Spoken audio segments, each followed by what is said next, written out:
Land Bank, TVP, PIC, PhilHealth, kunin natin. At yun ang ibibigay natin dahil naghingi ang mga congressman ng mga pundo para daw sa kanilang distrito. Ayun, kinuha ang mga pera dapat ibang ahensya, nangungutang, nagpinta ng mga ari-arian, batid gold. Electric ang inutang sa Korea. Okay. Kaya nga. Kasi ninanakaw nila, kaya nilitip tayo sa Korea dahil ninakaw lang ng mga politikong buhaya. O ngayon, ano ang priority project na pinupunduhan ng Pangulong Marcos sa mga congressman? Anong priority project? Nawala naman yun sa regular. Flood control projects. Nakalagay yun sa mga unfunded programs. Marami sanang funded programs na ginawa ang mga ahensya.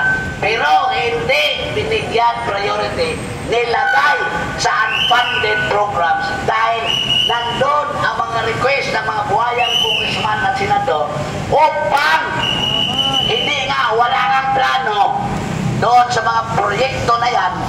Pina-prioritize ni Bongbong Bangag Marcos walang utak dahil gusto niyang manatili sa pwesto at hindi na siya bababa.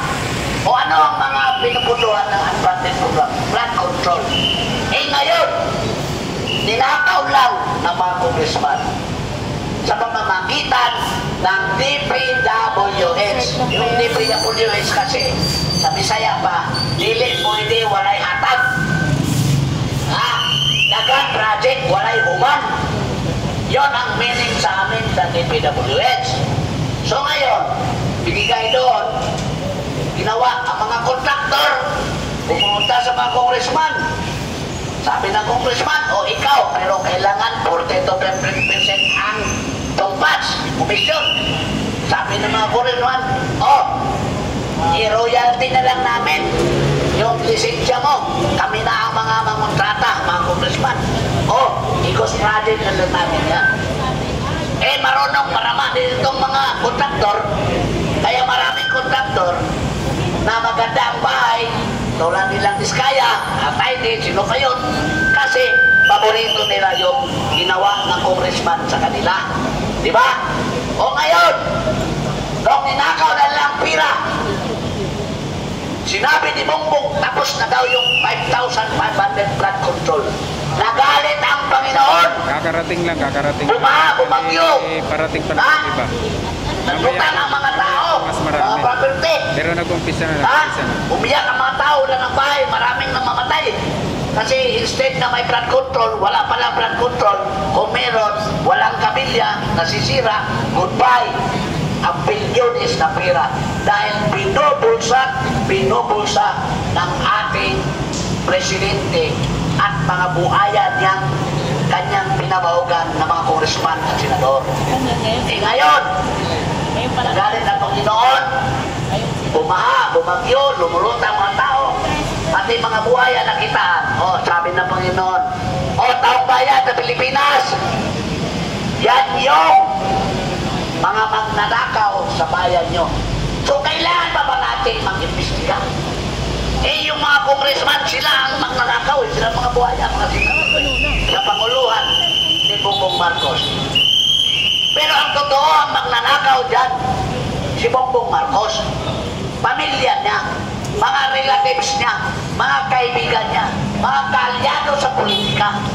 Kasi yun ang magnakaw Sila ang magnakaw sa kaban ng bayan. Kasi nandyan sila sa kapangyarihan at sila lang ang nag-uusap. So ngayon, sino ang kawawa? Kawawa ang taong bayan. Kawawa ang mga Pilipino. Nung nandun ako sa Indonesia, sa Jakarta, alam nyo, sakay ako ng taxi. Sinabihan ako ng driver, sir, yan ang building ng anti-corruption. Kahapon, sir, yung pulis, may kapangyarihan ng pulis kasi doon sa Indonesia na pag makita niya nagnakaw ang mga nasa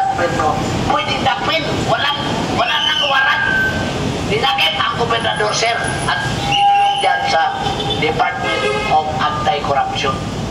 Dito sa Pilipinas, tinanggal pa ni Bongbong Marcos ang Anti-Corruption Commission. Yun ang nagbigay buhay sa mga buhayang magnanakaw na politiko, congressman, senador, na walang takot magnakaw. Eh, pinuwagan ng presidente ang Anti-Corruption Commission. So, na libre tayo.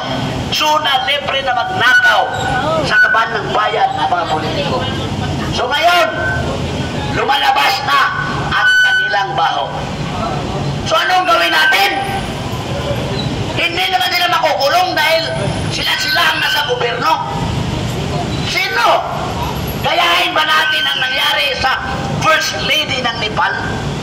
Tingnan nyo, nag-viral yung First Lady ng Nepal. Di ba? Yes! Ha? Kinuyok ng mga tao. Ha? Ganon ba, Lisa Marcos, ang gusto mong parating? Lisa Marcos? Ha? Matakot kayo! Ha? Bilang mga araw, ngayon, lulusobin kayo sa mga tao. Tingnan mo ang level ng awareness sa mga Indonesian. Yung kanilang members of parliament, nagdagdag lang ng allowance sa kanilang sweldo, nagalit na sila. Dito sa Pilipinas, nagnakaw trilyones na pira ang mga nasa poder sa gobyerno. Tahimik tayo, aktibo lang tayo sa social media. Yun ang totoo dito. Ha? Ilan lang kami nagrarally dito, nagsasalita na pala si Marcos. Anong magawa sa social media? Makapal naman ang mukha ng presidente at mga kasama niya. Tama! Dapat kayong mga tao sa Pilipinas, puntahan ninyo ang mga bahay ng kontraktor, ang mga bahay na mga magnanakaw na DPWH, ang mga bahay ng congressman at senador. Kulugay ninyo, lalo na ang bahay ni Bongbong Marcos. Bawiin ninyo ang mga propiedad, bawiin ninyo ang mga pera tinago nila, bawiin ninyo kasi sa atin yan mga taong bayan, ninakaw lang nila. Tama! Ha? Wala na tayong justisyang makuha, kundi tayo lang ang gagawa niya mga tao. Bigyan natin ang justisya ang taong bayan, lusobin natin. Gayahin natin ang Indonesia, gayahin natin ang Nepal.